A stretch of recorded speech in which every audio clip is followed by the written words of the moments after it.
morning, AWE. We are very excited to be here today, and thanks for coming out for our session today. We're going to be world premiering our JFK Moonshot app, giving you guys a first look at this augmented reality documentary. My name's Keith Soljacich. I'm a VP of Experiential Technology at Digitas, and we've worked with our partners at Unit 9 to create this amazing app. And you may ask yourself, well, what is an augmented reality documentary? And we didn't know that either when we walked into it. But here we are today, and I'd like to give you a little bit of background on how we created this amazing experience. So in documentary filmmaking, and we're talking about a 2D screen here, the documentary filmmaker, their job is to connect you with their subject. So whether that subject is a person or a historical event or something that they want to educate you on, it's really important that they get very deep and immersed in the world of that subject and then make you feel empathy for that event or that person. And in documentary filmmaking, which has been around for a long time, is a great delivery vehicle for this type of experience. But again, that's limited to a 2D screen. Now, when you combine a documentary with something like a museum exhibit, and you're able to actually walk around and feel and touch and see and hear these historical, archaeological elements, you can really, again, then immerse yourself into the history of that. And this photo you see up here is the space capsule from the Freedom 7. That's in the John F. Kennedy Presidential Library. And you can look inside of it, and you can see how almost archaic that technology was, and you can reflect on that to how far we've come along now. So when you combine a documentary with a museum exhibit, that's the feel of this app. That's what we really wanted to convey. And I'm going to bring up Phillip now to talk to you about the inspiration and how we got to where we're at now. Thank you, Keith. Good morning, everyone. My name is Phillip. I'm a creative director at Digitas Boston, home of the 2020 NBA champions, the Boston Celtics, next year. It's a little joke. It's the home of the JFK Presidential Library and Museum, our clients. So about a year ago, they came to us and asked a favor to help them celebrate the 50th anniversary of the moon landing. I don't know if anyone's aware that it's happening this summer. There's just been a few pieces of out there about it. But they asked us to help them celebrate it, but also most importantly, help them reach a new audience, right? So it's a library, it's a museum. They don't get a lot of millennials and Gen Z visitors there. So one of our tasks was to actually help kind of boost their attendance from a younger audience. Additionally, probably the most important thing for the library is not to lose sight of why we're celebrating the moon landing in the first place. And that's because of this guy right here. So before 1969 happened, 1962 happened. That was when JFK gave his famous Rice Moonshot speech, in which the term moonshot's been coined. But if this doesn't happen, 69 doesn't happen, right? So for us, that's the most important thing that we had to convey to this new, younger audience. Because one of the things we discovered as we were doing research on Gen Z and millennials about what their knowledge of JFK and the moon landing was, it was very limited. They were aware of the Apollo 11 mission, but they weren't aware of JFK's involvement. So that was kind of our challenge and our hurdle to kind of make sure that they understood why JFK was involved with the moon landing. One of the things we do know about Gen Z and millennials, right, is they very much prefer experiences over things. So for us to reach them and do it in an effective way, we knew we had to give them an amazing experience. And when you think back to how we experienced the moon launch the first time in '69, we did it one of two ways. The first way is from this shot here. If you were lucky enough to attend the actual launch itself, this is what it would have looked like. Very much Super 8 camera, your binoculars. You even had these funky, cool little shade hats that they wore back then. Or you watched it at home with Walter Cronkite and your family, right? But if you fast forward to 2019, it's very much a different look. And it looks a little something like this. So when you juxtapose those two ideas together and how we experience the things, this is very much how we experience launches today. So this was our kind of our key unlock, and this kind of led us down the path of using AR to recreate the moment. And it kind of led to this. Many years ago, the great British explorer George Mallory, who was to die on Mount Everest, was asked why did he want to climb it. He said because it is there. Well, space is there. And we're going to climb it. And the moon and the planets are there. And new hopes for knowledge and peace are there. We choose to go to the moon and do the other things, not because they are easy, but because they are hard.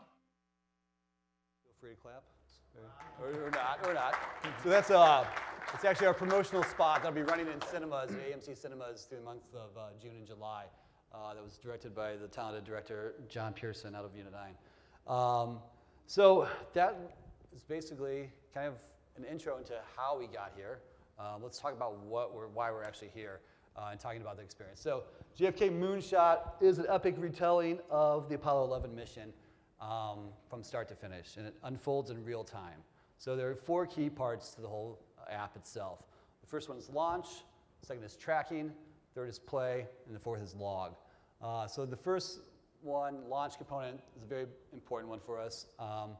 On July 16th, around 9 o'clock a.m., 50 years to the day, we will launch a full-scale, one-to-one replica of the Saturn V rocket at the library in AR. So this is a 363-foot massive beast of a rocket that, to truly understand how big it was, and at the time it was the largest rocket ever made, you have to see it in that scale. So it's very important for us to actually have that available, and that's actually a great driver for people to go to the library as well to see it in person. Along with that, after we launch the rocket off on July 16th, users will be able to track the entire mission in AR from start to finish. This is where we went really deep, and I think for us, this is where we really believe that this app is special and separates it from the pack of other kind of AR rocket experiences that are out there. We've got over 100 hours of content built into this 5 days from July 16th to the 20th. So it's everything from NASA communications to the astronauts to one-off interviews that we've done with astronauts like Michael Collins or authors like Doug Brinkley, and of course all the great JFK kind of multimedia around his involvement in the space program exists there. So users can track the mission, but then also discover JFK's involvement and go deeper into the story, truly immersing themselves into the Apollo 11 mission. Finally, we wanted to make sure that this was fun to play as well, educational. So we've got a handful of great AR games in there, everything from building the rocket to rendezvousing with the Columbia orbiting the moon. So we went really deep with it, and like for us, we didn't want to create another kind of just one-off piece of AR ephemera, that's here today and gone tomorrow. We wanted to create something that was really truly evergreen, and we feel like this documentary, this AR documentary, truly does that for younger audiences. So with that, I'll give it off to my partner here, Clay from Unit 9, to kind of walk through each part of these. Clay?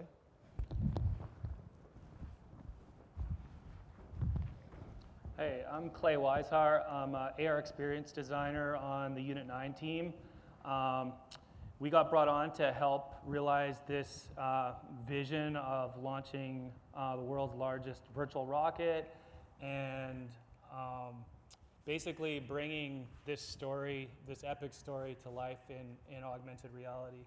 So yeah, Mark and team had the vision on doing this. They brought us in to create sort of a spatial experience that tells the story of this moonshot. I think one of the things that really excites me about this project is we did it for one event, but I think it really shows the potential of taking an event in history and making it into an immersive story, and even tying it to a location. So this is really a dream project for me, to be able to tie a location and an event to a story that you can bring to a mass audience. So the centerpiece of our experience is track. When the user is prompted to place the scene, you'll see an animated Earth come out and the moon, and basically a 3D interactive timeline that allows the user to scrub through both time but also walk through space. And I think that those are kind of two ongoing themes you'll see throughout the experience is time and space and context. So the timeline was a huge challenge because we had from the Earth to the moon, which seems like a large distance, but we had to take data from NASA, clips of astronauts, and basically sift through a large archive to create around more than 100 hours of content. And our goal with this was really to make it feel alive. It's not just an AR visual placed in space, we've all seen that, but how do you make it feel alive and how do you create a narrative within that space? So, one of my favorite things to do with this is to just like place it in my room and see where the rocket is right about there, just listen to the astronauts have a conversation, being out in the middle of space, going back and forth, and just like talking about stuff I have no idea what they're saying, but it really gives you this sense of real time, and that's kind of what we want to capture. So I will go to the next slide, and you can kind of see an example of it.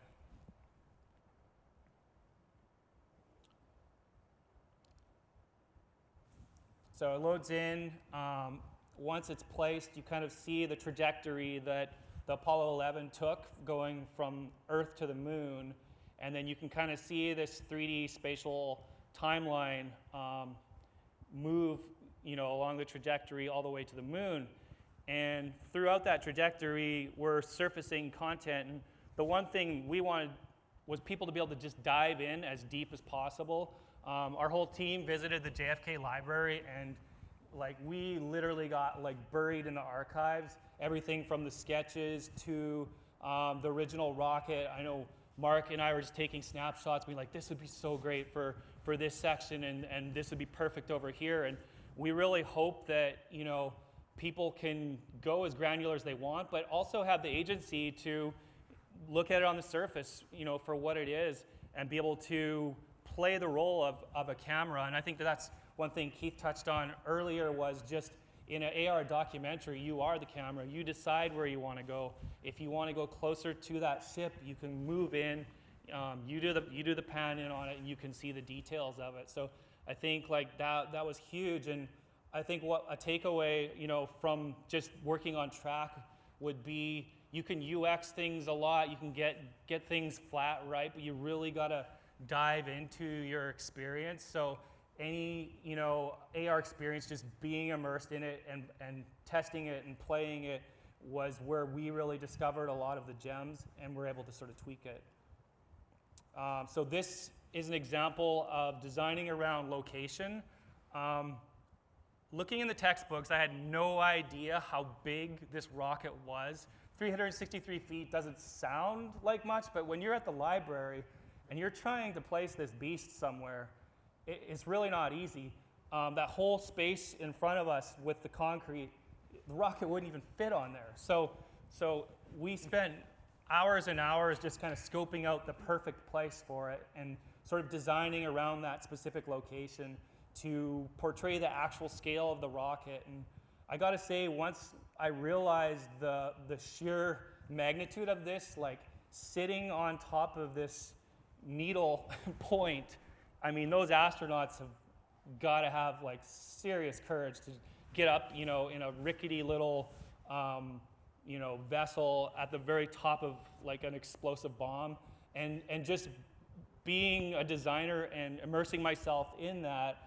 It was really I was being taught by the experience I was creating, and that's kind of what I would hope when people do this, that they really understand how big the rocket was, and we really wanted to sort of immerse people and allow them to be participants in the narrative and be part of it.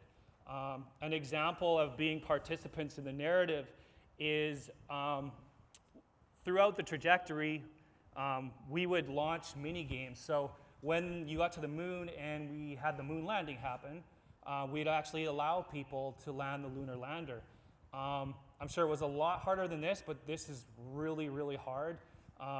It's definitely a testimony to play testing as much as possible. This was literally impossible. Keith is definitely the best at landing this. If I was having anyone pilot a spaceship, it would be Keith. He's got a lot of free time, apparently. Yeah. Yeah, so just being able to tell the story, but then immerse people and have people participate, I think is a real opportunity of this medium, and super exciting. And like I said, you could apply this to any history event, historic event, or location-based experience, and there's just so much potential to tell a really rich story.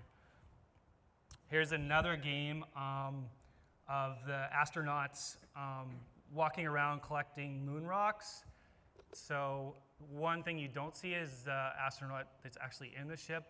Such a bummer to get to the moon and actually not be able to get out of the ship. So if you do get this app on your phone, definitely go into that, because you can go into that and say hi to the third astronaut. We actually have a great interview with Michael Collins, the third astronaut, within the dock itself too. So Yeah. you can unlock that during the tracking sequence and hear what it was like to be in the Columbia command ship while his buddies were down on the moon. Yeah, in our initial concept, I actually saw Mark's heart for the third astronaut, and we were like, we got to tell his story. So it's cool to revisit this moment in time and actually be able to pay homage to that astronaut. Early concept sketches. Once again, I can't stress enough to actually play test and get inside of your experience. This last slide is just kind of an example that we really wanted to not only celebrate the event at the JFK Library with the rocket launch, but also really kind of bring it to a mass audience, and let people celebrate it in their homes. And our hope would be that this lives in classrooms, and it really inspires another generation of people to appreciate JFK.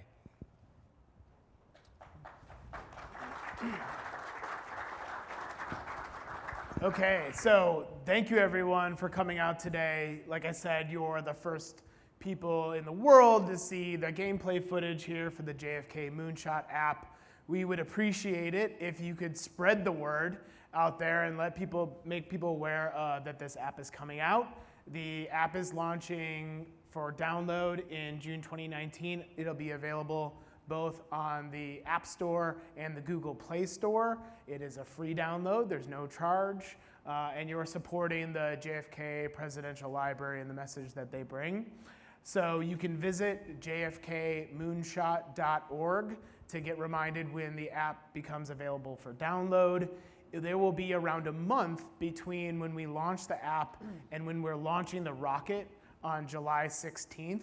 The cool thing we have here is you're going to get a push notification right before the launch. So what we want to encourage is everybody to log on for that rocket launch on July 16th. We want to get the most people simultaneously in AR watching an AR object at once. So you all in this room today can help us achieve that goal. You'll also see our television spot that you saw a little bit earlier, as Mark mentioned, in AMC movie theaters throughout the month of July. So spread the news to your friends when you go to the movies. And lastly, if you're going to tweet about it, please tweet #JFK Moonshot. So, and then spend the time once you do get the app with all the games and the content and the historical footage in there. And again, we can't encourage you enough. Please share this with your friends. We want it to be a collective experience in AR. So thank you again for coming out today. Thanks to Mark and Clay and AWE for having us out to premiere this. And please share. Thank you.